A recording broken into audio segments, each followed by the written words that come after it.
함께 보도록 하겠습니다. 오늘 우리에게 주신 하나님 말씀은 디모데후서 3장 1절에서 5절 말씀입니다. 디모데후서 3장 1절에서 5절 말씀입니다. 제가 가지고 있는 성경으로 신약성경 345쪽에 있습니다.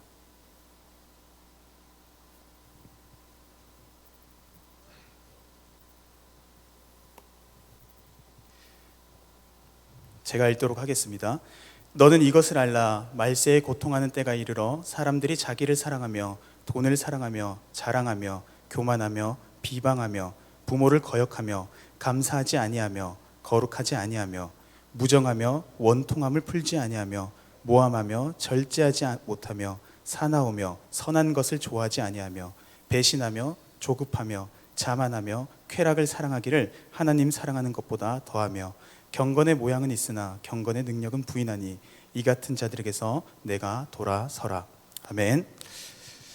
네, 반갑습니다. 네, 중등부를 섬기고 있는 최호동 전도사라고 합니다.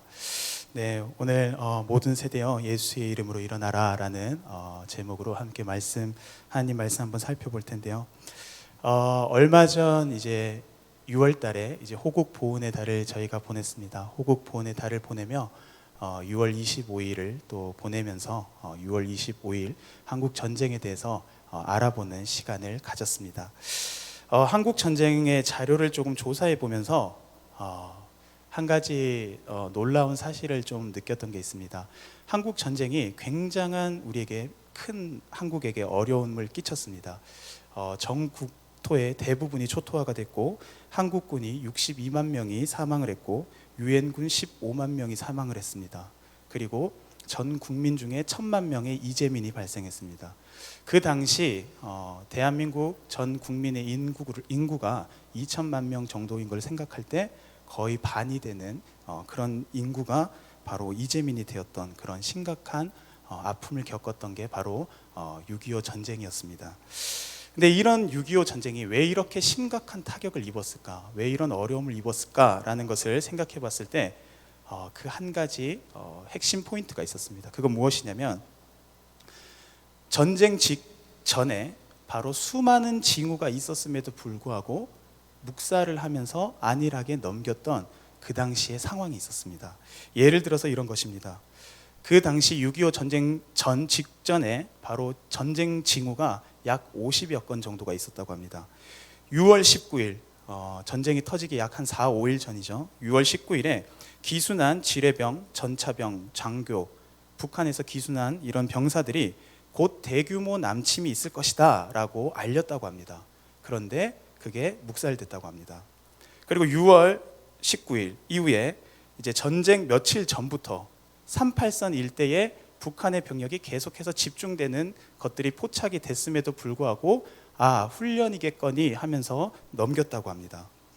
그리고 육군 본부에서 김종필 중이라는 분이 이제 고위급에게 그런 보고를 계속했지만 그것 또한 묵살이 되었다고 합니다. 미국의 도널드 니콜스라는 미공군 수사단 대북 정보 책임자에 의하면 6월 25일에서 28일에 남침이 있을 것이다 라는 그런 정보까지도 보고가 됐었다고 합니다. 정확한 날짜를 말했던 거죠. 하지만 결국에 어떻게 되었느냐?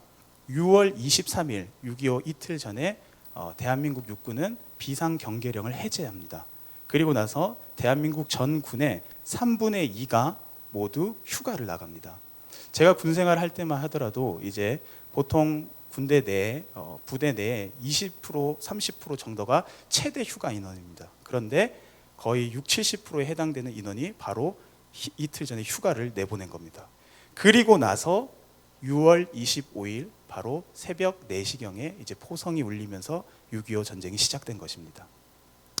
6.25 전쟁이 그렇게 많은 타격을 줬던 이유, 바로 6.25 전쟁 이전에 그렇게 많은 신호음과 알림음이 있었음에도 불구하고 아닐 거야 괜찮을 거야 라고 하면서 안일하게 넘겼을 때 바로 6.25 전쟁이 그렇게 우리 대한민국의 아픈 과거로 큰 피해로 남을 수밖에 없었던 것입니다. 여러분, 그런데 다음 세대를 바라보는 제 마음이 사실 이렇습니다. 다음 세대를 바라보는 제 마음이 어떻냐면 너무나도 저에게는 전쟁 신호음이 많이 들리는 것 같습니다. 우리 자녀들이 정말 살아갈 시대가 우리가 살아왔던 시대랑은 비교가 안 되는구나. 그리고 그게 너무 코앞까지 다가왔구나 라는 게 저한테는 너무 많이 들려서 너무 많이 들리는데, 이거를 알리지 않으면, 이거를 말하지 않으면 안 되겠다라는 마음이 하나님께서 저에게 주시는 감동입니다. 그래서 이 자리에 선 저의 마음이 이렇습니다. 이 전쟁 위기 가운데, 다음 세대가 직면한 정말 영적 전쟁의 이런 상황 가운데 위기 속에 있음에도 어느 누구도 말하지 않는다면, 이 신호를 울리지 않는다면 안 되겠다라는 그런 마음으로 이 자리에 섰습니다. 그래서 제가 이 자리에 설 때 붙든 마음이 있습니다. 말씀이 있습니다. 그게 무엇이냐면 에스겔서 33장 6절 말씀입니다. 제가 읽도록 하겠습니다. 그러나 칼이 임함을 파수꾼이 보고도 나팔을 불지 아니하여 백성에게 경고하지 아니하므로 그 중에 한 사람이 그 임하는 칼에 제거당하면 그는 자기 죄악으로 말미암아 제거되려니와 그 죄는 내가 파수꾼의 손에서 찾으리라.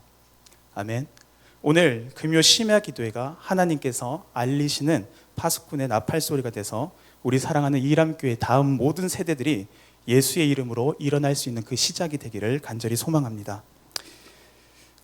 여러분들 모두 아시는 고사성어처럼 백문이 불여일견이라는 말이 있습니다. 100번 제가 말씀드리는 것보다도 제가 여러분들에게 그런 신호음을 조금이라도 표현하기 위해서 제가 이 시청각 자료를 조금 준비를 해왔습니다. 그래서 함께 보시면서 함께 또 다음 세대를 위해서 함께 기도했으면 좋겠습니다. 오늘 보시는 내용들은 제가 결코 과장되거나 아니면 특별한 내용을 가져온 것이 아닙니다. 굉장히 일부분, 극히 작은 부분을 가져온 것입니다. 우리가 집에서 살다 보면 바퀴벌레나 개미가 이렇게 한 마리 나오면 저희가 굉장히 소스라치게 놀라지 않습니까? 그런데 곤충 전문가들에 의하면 개미나 바퀴벌레가 한 마리 보였다는 것은 집에 숨겨져 있는 바퀴벌레나 개미들이 굉장히 많다는 뜻입니다. 제가 가져온 것은 그 극히 작은 자료이니까 이렇게 당황하지 않으셔도 되고요. 예. 보시면서 함께 더 우리 자녀들을 위해서 뜨겁게 기도해야겠구나라는 마음으로 가져가시면 좋을 것 같습니다.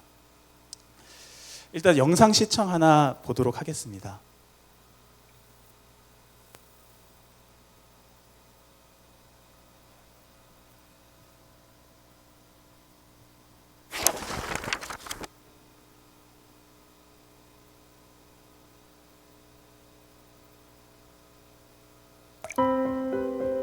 하나님의 크신 구원의 이야기가 끊어지고 있습니다. 다음 세대는 점점 교회를 떠납니다.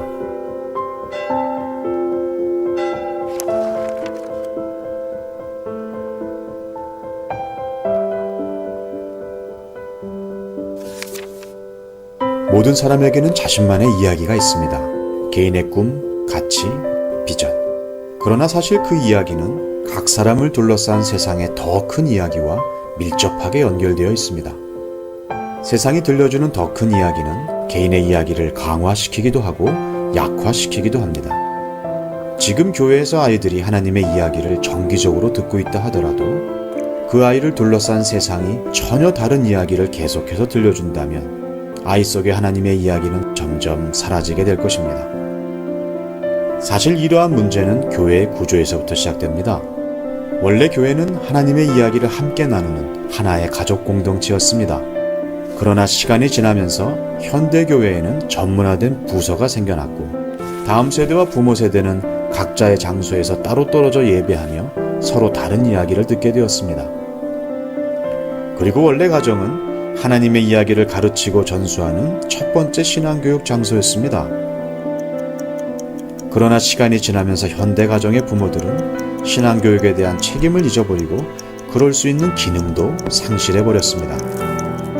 결국 부모는 교회 전문가들에게 자녀의 신앙교육을 모두 맡겨버리게 되었습니다. 이제 아이들은 하나님의 이야기를 교회에서만 들을 수 있을 뿐 가정에서는 같은 하나님의 이야기를 들을 수 없게 되었습니다.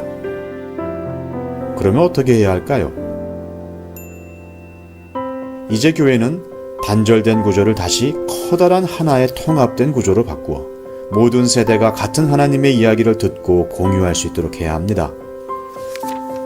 그리고 가정은 교회에 맡기기만 하던 신앙교육의 책임을 자신의 것으로 되찾아 가정에서도 같은 하나님의 이야기가 들려지고 계속하여 다음 세대에게 물려지도록 해야 합니다.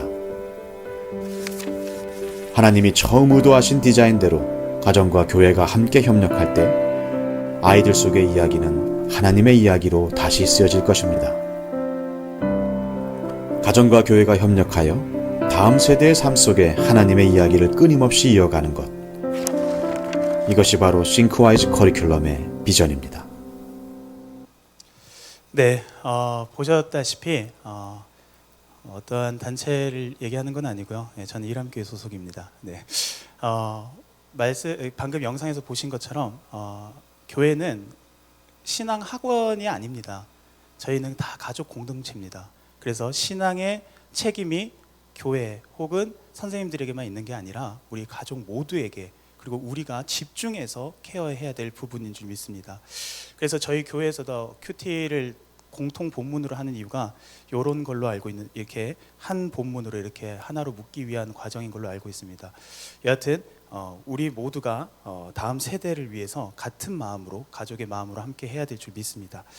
먼저 몇 가지 문화, 우리 청소년 세대들이 지금 잘하고 있는 문화들에 대해서, 어떤 환경인지에 대해서 제가 몇 가지 자료들을 가지고 말씀을 드리도록 하겠습니다. 먼저 통제되지 않는 시대라는 타이틀로 보도록 하겠습니다. 우리 자녀들 아시다시피 이제 집에 있으면 거의 이제 핸드폰에 이렇게 사무쳐서 살 겁니다. 그리고 또 이렇게 청소년 친구들도 많이 하고, 이제 어린 친구들도 이제 핸드폰만 주면 이렇게 할 수 있는 그런 세대가 된 것 같습니다. 그러다 보니까 이제 우리의 영향력보다도 이제 뭐 유튜버나 아니면 BJ, 뭐 그런 BJ들의 또 영향력이 더욱더 커져가는, 그러다 보니까 자연스럽게 또 최고의 직업 중에 하나가 유튜버다 이렇게 올라가기도 한데, 여하튼 이런 시대에 우리 청소년 세대들이 자라고 있습니다. 그리고 또 하나가 허세와 사치가 멋이라고 생각하는 또 그런 문화 가운데 있습니다. 오늘 본문 말씀에서도 사람들이 자기를 사랑하며 돈을 사랑하며 교만하며 라고 말세에 얘기를 했는데, 보시면 이제 한국의 돈 자랑이라는 게 굉장히 유행하고 있습니다. 우리 많은 연예인 분들이 이렇게 또 힙합 문화가 이렇게 선두를 많이 하고 있고요. 그리고 이제 플렉스라는 단어가 있습니다. 아시는 분은 아시겠지만 바로 약간 신조어 같은 건데, 힙합 문화에서 파생되는 용어로서 뭐 부를 과시하다, 쉽게 말하면 허세를 부리다, 뭐 이런 겁니다. 그리고 거기에 대해서 우리 청소년들, 이제 저 때만 하더라도, 저는 이제 80년대생인데 저 때만 하더라도 나이키 아디다스였으면 거의 뭐 눈이 돌아갔습니다. 그런데 이제는 약간 우리 청소년 친구들도, 젊은 어린 친구들도 명품에 대한 생각을 한다고 합니다. 그래서 명품에 대해서 44%가 긍정적이다라고 답변을 했다고 합니다. 그래서 플렉스라는 단어가 또 우리 친구들 문화 가운데서 많이 있고, SNS나 이런 부분들에 또 이런 돈 자랑, 이런 자랑들이 많다고 합니다. SNS가 굉장히 사실은 위험할 수 있는 게 뭐냐면요, 여러분. 약 2009년도에 전 세계에서 행복 지수를 조사한 결과가 있습니다. 근데 그때 부탄이라는 이제 가난한 나라죠. 부탄이 1등을 했다고 합니다. 근데 약 10년이 지난 2019년도쯤에 다시 한번 조사를 했는데, 행복 지수를 조사했는데 부탄이라는 나라가 95위로 떨어졌다고 합니다. 그럼 전쟁이 났느냐, 아니면 기근이 들었느냐, 가난해졌느냐? 아닙니다. 원래 가난했습니다. 이유는 딱 하나, 핸드폰이 보급되고 SNS가 들어가니까 내가 가난하구나, 내가 불쌍한 나라에 사는구나라는 걸 알기 시작하니까 행복지수가 떨어지더라는 겁니다. 근데 이런 거를 자랑하고 멋있게 하는 거, 이런 거를 표현하는 거, 이런 게 바로 지금 유행하는 문화라고 합니다. 여러분, 제주도나 이런 데 가면 뭐 하루 1박에 뭐 50만 원, 100만 원 하는 숙소들이 많습니다. 요즘 호캉스라고 하죠. 근데 놀라운 게 그 청년 세대 대학생들이 한 달 동안 열심히 알바해서 하루 그거를 딱 간다고 합니다. 왜 가는 거 했더니 SNS에 사진 찍어서 올리려고. 그만큼 이런 문화들이 우리 다음 세대들이 살아가는 환경이라고 할 수 있습니다. 그래서 10대 청소년들에게 명품에 대한 거를 좀 조사를 했습니다. 조사를 했는데 10대 청소년 중 3명 중에 1명은 명품을 가지고 있다. 그래서 길거리에서 이렇게 인터뷰를 해보니까 명품 많이 입냐? 이러니까 네, 꽤 많이 입어요. 한 반에서 절반 정도 이렇게 입는다고 합니다. 그리고 저 친구는 이제 입었던 게 한 100만 원 정도 되는 스웨터를 이렇게 입고 다니고, 우리 때랑 완전 이제 시대가 다른 흐름이 있죠. 이런 환경 가운데 우리 청소년 세대가 자라고 있습니다. 그리고 더 문제가 되는 거, 적그리스도적인 문화와 환경이 굉장히 많이 들어오고 있습니다. 다들 아실 수 있겠지만 이제 팝의 여왕이라고 불리는 레이디 가가라는 가수가 있습니다. 미국 가수고요. 이 가수가 이제 전 세계 뭐 빌보드 차트 항상 1위 하는 그런 가수입니다. 근데 이 가수가 뭐라고 인터뷰를 하냐면 본인은 포르노를 보면서 영감을 얻어서 음악을 만든다고 합니다. 여러분, 세상에 있는 사람들은 영적인 걸 신경을 안 씁니다. 혼과 육은 신경을 씁니다. 이 육체가 있으니까. 그리고 혼적인 마음의 감정은 있으니까. 육과 혼은 아는데 영은 모릅니다. 근데 우리 친구들한테 영적인 세계를 가장 쉽게 설명할 수 있는 방법이 뭐냐면 다들 쓰고 있는 단어가 바로 영감을 얻는다는 단어입니다. 영적인 감각을 통해 얻는데 이 레이디 가가라는 가수는 어떤 감각을 통해서 얻느냐? 포르노나 이런 걸 보면서 영적인 감각을 만들어서 음악을 만들고 그걸 전 세계에서 1위를 한다는 겁니다. 그래서 이 가수가 이렇게 공연하거나 이런 퍼포먼스를 보면 이렇게 사람의 인육을 먹는 퍼포먼스나 이런 것들을 한다는 겁니다. 그리고 이제 전 세계에서 가장 인기 있는 그룹이죠, BTS. 예. 저는 참고로 이 친구들을 뭐라 하는 거 아닙니다. 이 친구들은 아주 복음으로 잘 이렇게 또 인도될 아주 귀한 친구들이지만, 근데 이런 문화와 흐름이 있다는 겁니다. BTS의 피땀 눈물에 보시면 이제 사진에 보시면 이제 우리가 흔히들 사탄의 시작이 타락된 천사라고 합니다. 그래서 바로 타락 천사 루시퍼에게 가서 저렇게 키스를 하는 장면이 이렇게 뮤직비디오에서 나오고 있습니다. 그리고 미켈란젤로가 이렇게 조각한 동상이죠. 이제 마리아가 예수님의 이렇게 딱 안고 있는 이 사진을 얼굴을 저렇게 탁 폭파시키는 퍼포먼스가 이런 뮤직비디오에 그대로 나옵니다. 그리고 피땀 눈물이란 제목처럼 나의 피와 땀과 눈물을 모두 가져가, 뭐 이런 내용들이 계속해서 나온다고 합니다. 그리고 그 외에도 여자친구라는 지금은 이제 작게 소분화된 그룹인 걸로 알고 있는데, 애플이라는 이제 노래에서도 뮤비에서도 이렇게 선악과를 따먹는 퍼포먼스를 한 뒤 뮤비 마지막에는 이렇게 순결해 보였던 여자아이들이 이렇게 악마로 변신하는 이런 모습들의 퍼포먼스가 뮤직비디오에 등장합니다. 그래서 이렇게 화면에 보시면 이렇게 밑에 그림 보시면 이렇게 뿔이 이렇게 이마에 다 올라옵니다. 그리고 이게 레드벨벳의 이제 몬스터라는 곡인데 이게 이제 뮤직뱅크를 캡처한 그림입니다. 근데 딱 보시기에도 너무 좀 흉측하다라고 생각되는 이제 모습들이 보이시는데, 이제 얼굴에 이렇게 딱 이렇게 나는 내 안에 괴물이 있다 이런 식으로 하는 거죠. 근데 이게 뮤직비디오에서는 좀 더 섬뜩한 그림으로 이렇게 나오더라고요. 근데 이거를 모두가 볼 수 있는, 이제 청소년들이 볼 수 있는 뮤비입니다, 이게 다. 그리고 최근에 또 에스파 이제 12세가라고 돼 있죠. 이제 뱀 앞에서 이렇게 춤추고 뱀 앞에서 이렇게 계속해서 이렇게 하는 이런 것들이 사실 우리 자녀들이 문화를 영향을 가장 많이 받는다면 음악이랑 드라마랑 영화일 텐데, 그런 거에 이런 적그리스도적인 반기독교적인 이런 것들이 굉장히 많다는 겁니다. 뭐 오징어 게임 유명했지만 이제 드라마에서 기독교인을 좋게 표현하는 건 이제 보기 힘든 것 같습니다. 뭐 크리스찬이 뭐 너네가 잘못했어라고 하기에는 전 세계 트렌드가 돼버렸습니다. 이런 반기독교적인 요소들이 많죠. 살인한 다음에 감사기도하는 이런 모습들. 그리고 남성 간 동성애를 다룬 드라마가 12세 이용가로 나오고 있습니다. 그리고 많은 드라마에 동성애가 굉장히 많이 들어가 있습니다. 얼마 전에 올해였나요? 개봉했던 마블 코믹스가 굉장히 전 세계를 강타하고 있는데, 그중에 이터널스라는 영화입니다. 이터널스라는 영화에서 보면 이제 저희 한국 배우 마동석 이제 배우분도 들어가서 우리가 굉장히 와 대단하다라고 하긴 했는데, 사실 이 내용이 굉장히 적그리스도적이고 반기독교적입니다. 왜냐하면 내용을 보니까 지금 여기 나오는 이터널스라고 하는 영웅들이 이제 고대 신들입니다.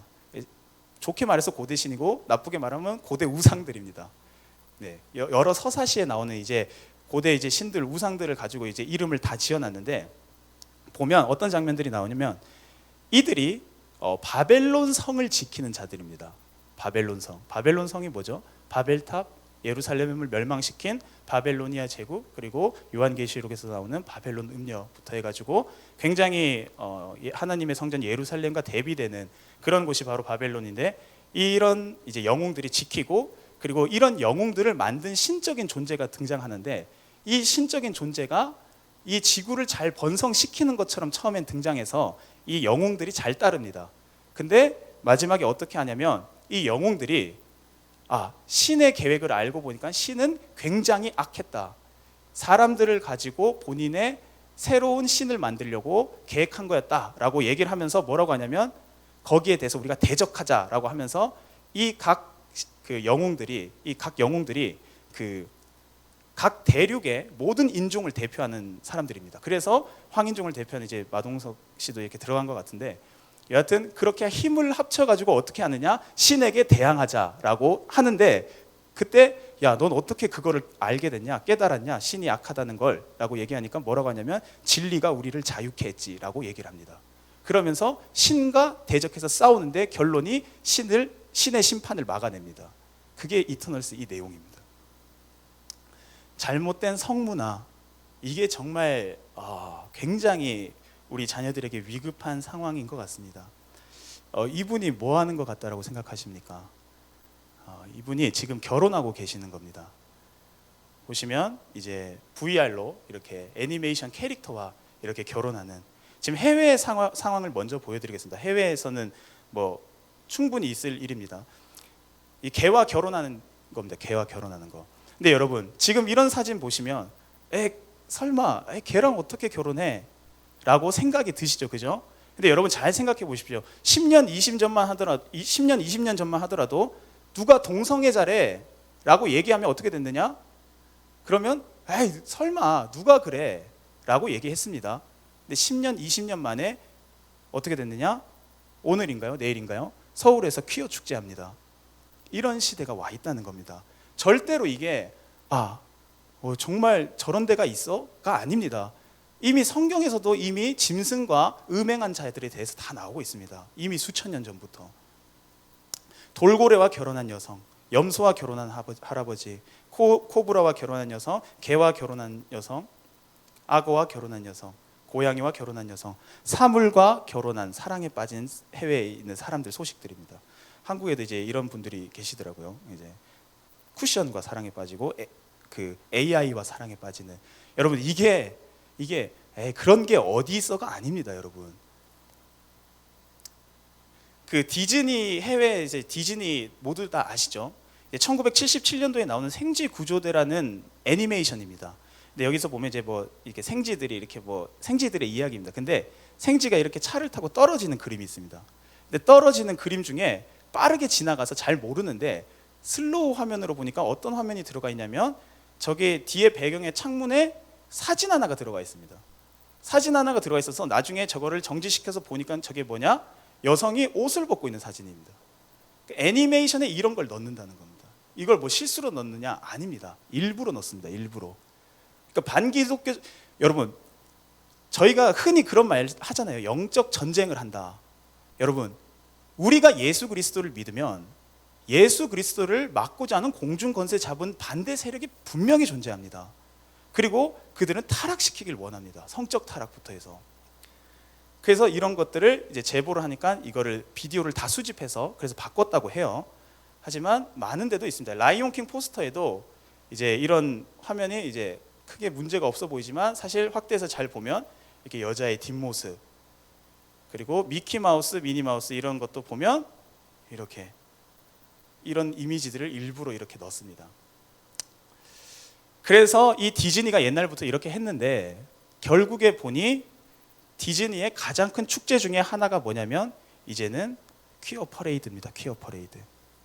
그러니까 수십 년 전부터 이미 놀랄 게 아니라는 거예요. 방향성이 있다는 겁니다, 여러분. 그 미국 심리학자 로버트 자이언스라는 사람이 단순 노출 효과라는 걸 말했습니다. 그게 무슨 얘기냐면 단순히 어떤 것에 노출되었다는 사실만으로도 그 대상을 친근하게 여기고 호감을 갖게 된다고 합니다. 예를 들어서 영상 중에 그냥 일반 영상을 틀었는데 그 한 프레임에 콜라라는 그림을 넣어버리면 콜라가 보이지도 않은데 인지가 안 됨에도 불구하고 영상이 끝나고 나서 몇몇 사람들이 콜라 마시고 싶다라고 얘기를 한답니다. 그러니까 지금 제가 가져온 건 굉장히 극소수인데 이런 것들이 우리 아이들의 삶 가운데, 드라마 가운데, 영화 가운데, 게임 가운데, 만화 가운데 엄청나게 많이 들어가 있습니다. 최근에 개봉했죠. 버즈 라이트이어. 근데 14개국에서 상영이 금지됐습니다. 왜냐? 아기들 보는 거잖아요. 토이스토리 유명한 애니메이션이지 않습니까? 근데 여기에서 이게 레즈비언 부부가 키스하는 키스씬을 넣어놨습니다. 그래서 이제 14개국에서 상영 금지가 됐는데, 이런 영화들에서도 그런 것들을 일부러 계속 넣는다는 겁니다. 해외에서 이렇게 동성애, 이제 이게 대리모를 통해 가지고 이렇게 아이를 얻는 거죠. 호주에 가면 이제 아이 공장이 있다고 하는데, 여하튼 이런 식으로 아이를 얻고, 그리고 오른쪽에 보시면 이게 이제 4월달의 뉴스입니다. 올해 4월달 뉴스인데, 이제 남성 여성 아닌 제3의 성을 미국 여권에 표기한다고 합니다. 이제 선택할 수 있다는 거죠. 그리고 백악관도 이제 동성애를 지지했던 이제 과거 정부 때 그렇게 했었고요. 그리고 샌프란시스코 시청에서도 이렇게 지지하는 것들을, 이게 여러분 한국에서의 왜 퀴어 축제, 왜 한국에서 왜 하지가 아니라 전 세계의 흐름입니다. 흐름. 중국에서도 이런 성교육의 이제 동성애 교재들, 북경사범대학교 출판에서 출판한 건데, 이런 교재들이 나오고 있고요. 그리고 이미 지금 뭐 많이 나왔죠. 핸드폰 이미 오래전부터 이렇게 동성애 이모티콘들이 기본적으로 탑재가 다 들어가 있습니다. 한국 상황을 좀 보도록 하겠습니다. 한국 상황입니다. 남자와 여자가 아닌 제3의 성을 가르치는 젠더 용어가 삽입된 중고등학교 교과서가 나오기 시작했습니다. 여기서 내용에 보면, 선생님 우리 나이에 무슨 피임을 배워요? 청소년들이 원치 않는 임신을 하게 될까봐 그런 피임을 하면 우리도 성관계를 하면 되겠네요. 이런 내용들이 이제 들어가 있는 교과서에서 이제 발췌한 거죠. 그리고 타문화와 존중과 성찰, 이런 것들 보면 여기에서 이제 금성출판사 중학교 교과서인데, 도덕에 등장하는 남성 동성애자가 여기 나옵니다. 그리고 한국에 이제 여러 행사들이나 아니면 뭐 또 공모전 이런 게 있는데, 여기서 보시면 나는 섹스하는 청소년입니다. 이런 것들. 그리고 여기는 보이는 사랑에서, 이게 올해 포스터인데 시상 총 상금이 1억입니다. 근데 북팔과 교보문고와 원스토와 북큐브에서 제3회 합동 BL 공모전, 보이 사랑, 남자 간의 동성애 사랑하는 그 공모전인 거죠. 그거를 이렇게 하는 공모전도 이렇게 해서 계속해서 만들어 간다는 겁니다. 여러분 이 왼쪽에 크게 보이시는 이 자판기 같은 게 뭔지 아십니까? 잘 흰색 글씨가 잘 안 보이시겠지만 제가 읽어드리면, 이게 그 콘돔 자판기입니다. 근데 뭐라고 돼 있냐면, 만 19세 이상 성인은 사용할 수 없습니다라고 돼 있습니다. 성인이 사용할 수 있는 게 아니라 청소년들이 사용하라고 이거를 이태원에다 비치시켜 놨고 지금 계속해서 늘려간다고 합니다. 근데 이거를 누가 비치했을까? 이런 거를 제가 자료를 찾다 보니까 찾아냈습니다. 그 뭐 인스팅터스 뭐 대표라는 분이 이제 만들었는데, 거기 인터뷰 내용이 어떠냐면, 그동안 온라인으로 콘돔을 신청한 청소년들에게만 콘돔을 보내줬는데 부모님에게 들켜 호되게 야단을 맞았다는 청소년도 있고, 제때 콘돔을 받지 못해 콘돔 없이 성관계에 임했다는 친구들도 있었다면서, 이번 프로젝트를 통해서 청소년들이 좀 더 편리하고 저렴하게 콘돔을 살 수 있는 계기가 됐으면 좋겠다라고 인터뷰를 했다고 합니다. 그리고 이제 한국에서 여러 교육들 중에서 이제 그 콘돔 끼우기, 이제 성기를 가져다 놓고 콘돔 끼우기를 시연하려던 남녀공학 교사가 학부모 항의에 의해서 취소가 됐다고 합니다. 근데 놀라운 건 여기 댓글이 뭐냐면, 교육개혁의 최대 장애물은 학부모다. 그럼 부모님이 집에서 가르쳐주세요. 뭐 이런 식의 댓글이 좋아요가 5,000개씩 달립니다. 그리고 여가부에서 동성애 조장하는 성관계 외설적으로 묘사하는 동화책을 초등학교에 대거 비치했다가 분학연이라고 합니다. 분노한 학부모 연대가 항의를 해가지고 치운 사건이 있었습니다. 근데 그 내용을 보면 뭐라고 돼 있냐면, 엄마의 인권 선언, 첫 번째 사진에 엄마의 인권 선언인데, 엄마가 아빠랑 우리 자녀들이랑 같이 잘 사는데 갑자기 난 여자를 좋아해 이러면서 인권 선언을 한다라는 게 미화돼 있는 겁니다. 그리고 아빠의 인권 선언, 딸의 인권 선언, 그렇게 인권 선언 하라는 겁니다. 이게 나쁜 게 아니라는 겁니다. 그리고 자꾸 마음이 끌린다면 그렇게 해라 라고 하는 책이 초등학교에 비치됐다가 분노한 학부모 연대가 항의를 해가지고 치웠다고 합니다. 그리고 거기에 보면 이런 외설적인 그림, 사실 여기에 제가 가져오진 않았는데 더 외설적인 그림이 많은데 차마 띄우기가 그래가지고 제가 안 가져왔습니다. 그리고 한국입니다. 성공회 대학교에 성중립 화장실 생겼습니다. 남자 여자 말고 남녀 똑같이 들어갈 수 있는. 뭐 트랜스젠더고 모두가 들어갈 수 있는 이제 그런 화장실이 생겼죠. 그리고 정말 이건 안타까운 소식인데 예능이 나왔습니다. 예능이 동성애 예능이 나왔습니다. 그 웨이브라는 채널인데 이게 뭐냐면 SK와 방송 3사가 협력하는 채널입니다. 근데 여기에 메리 퀴어라 해가지고 동성애자들이 결혼하고 뭐 이런 뭐 예능인가 봐요. 이런 게 이제 예능으로 나왔다고 합니다. 그리고 여기 포스터에 의하면 오늘부터 이제 계속해서 근데 뭐냐면 바로 서울에서 퀴어 축제, 동성애자 축제 한다고 하는 겁니다.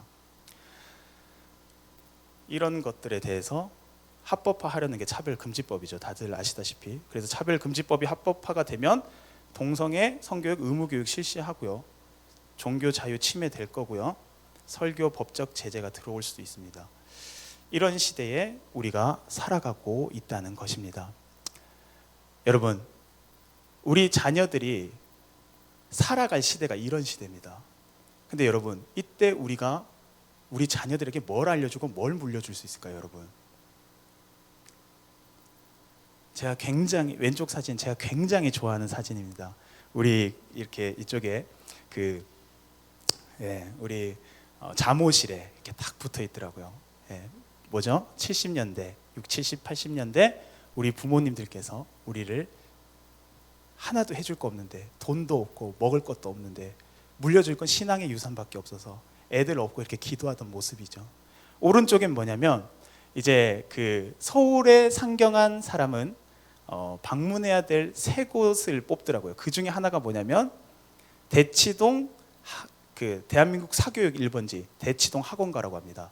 여기에 아이들이 학원 마치고 쭉 집으로 갈 때 부모님들이 외제차를 쫙 끌고 와서 쫙 대서 애들을 픽업하는 게 전 세계 어디에서도 볼 수 없는 그 장관이랍니다.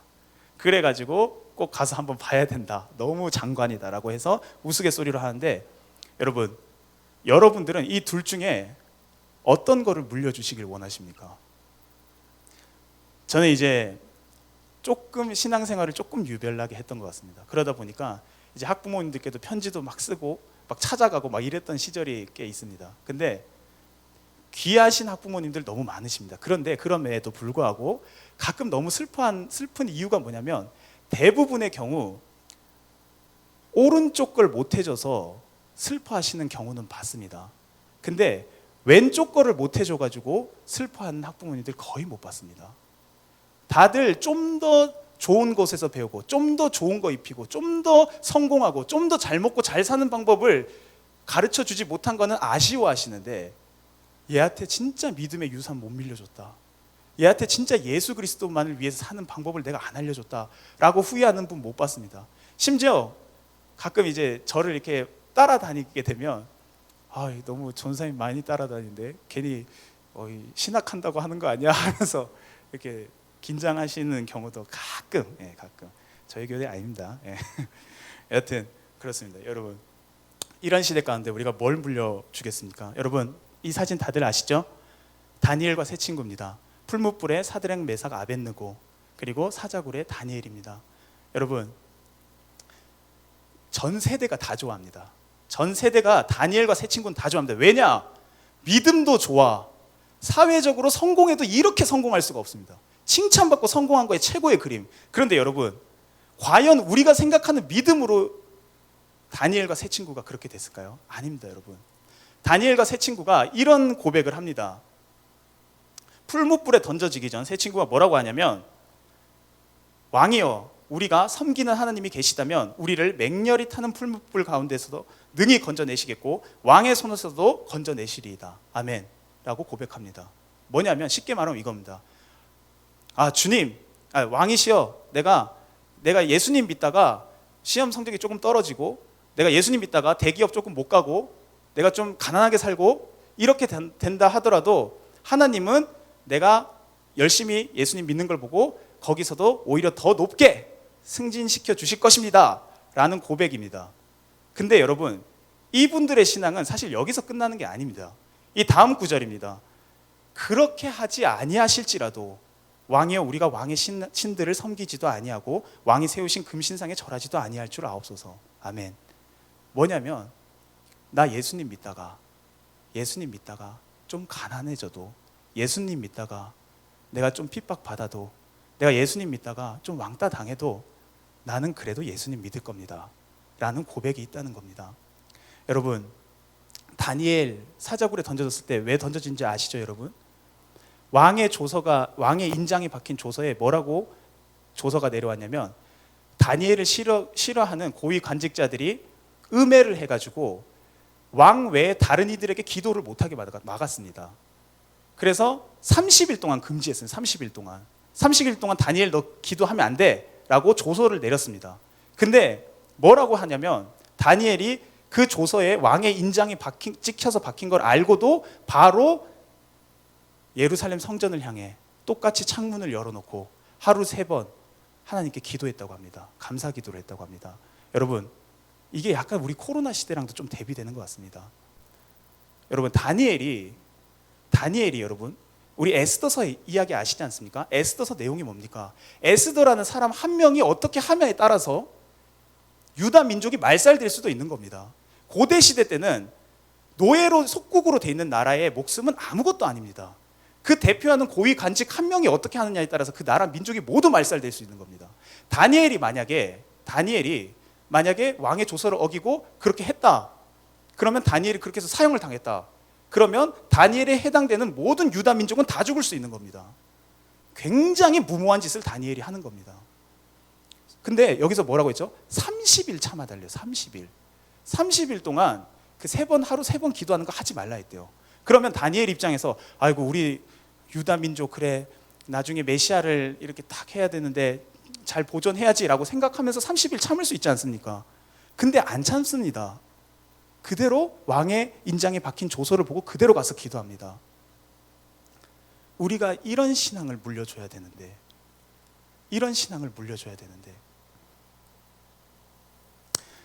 하지만 여러분, 다음 세대 소망이 있습니다. 우리 사랑하는 중동부 친구들입니다.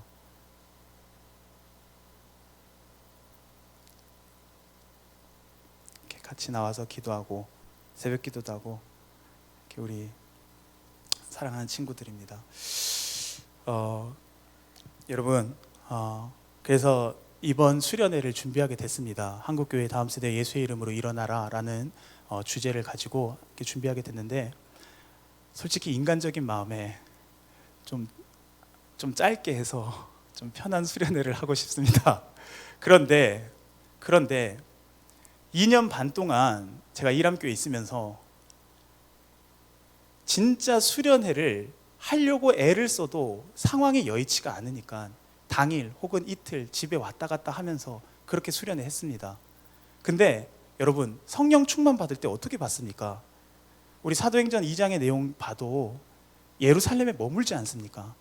예배 임재 자리에 머물러야 됩니다. 베드로가 설교할 때 3,000명, 그 3,000명이 각자의 삶 살다가 3,000명이 회개하는 게 아니라 예배 자리에 계속 머물러야 됩니다. 그러다 보니까 어떻게 해서든 우리 자녀들이 하나님 앞에 계속해서 예배 드리고 집에 가서 아까 그런 세상의 많은 문화들을 접하는 것이 아니라 진짜 하나님 앞에 나와서 집중해서 예배 드리고, 하나님 잊어먹을 쯤 되면 또 예배 드리고 하나님 만나고 최대한 할 수 있는 에너지를 다 쏟고 있습니다. 그래서 중보 기도자도 모집하고 있고 우리 주방에서 봉사자분들도 많이 모집하고 있는데, 정말 우리 다음 세대를 위해서 기도해 주시길 바랍니다. 여러분들이 생각하는 것보다도 굉장히 악하고 어려운 문화 속에 우리 자녀들 자라고 있습니다. 그리고 우리가 물려줘야 될 것은 진짜로 우리가 찬양의 가사가 입으로만 부르고 끝날 것이 아니라 진짜 우리 자녀들에게 얘들아 예수 믿음 구원받는다, 그 구원받는 길이 뭔지, 우리가 세상에 얘들아 이러면 세상에서 성공한다, 칭찬받는다, 여러분 잘 기억하셔야 됩니다. 생명으로 인도하는 길은 좁고 협착하여 참는 자가 적다고 했습니다. 근데 우리가 계속해서 넓은 길, 넓은 대로 이런 거 가르쳐주고 있지는 않는지 우리가 이 시간 돌아보길 원합니다. 이 시간 우리 마음 가운데 그래 진짜 이제는 예수 그리스도 십자가의 좁은 길, 생명의 길로 인도하는 길을 가르치면서 나아갈 때 우리 다음 세대들 소망이 있습니다. 그리고 함께 하시고 함께 기도하시는 분들이 계시기 때문에 우리 이람교회 모든 다음 세대 소망이 있습니다.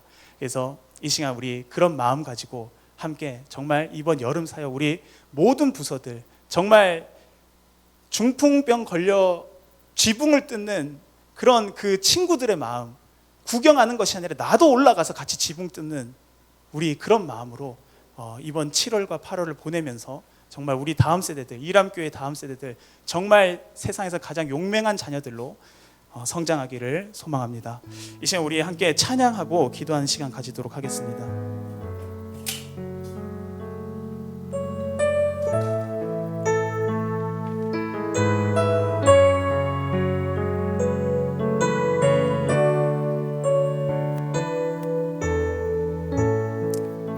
사망의 그늘에 앉아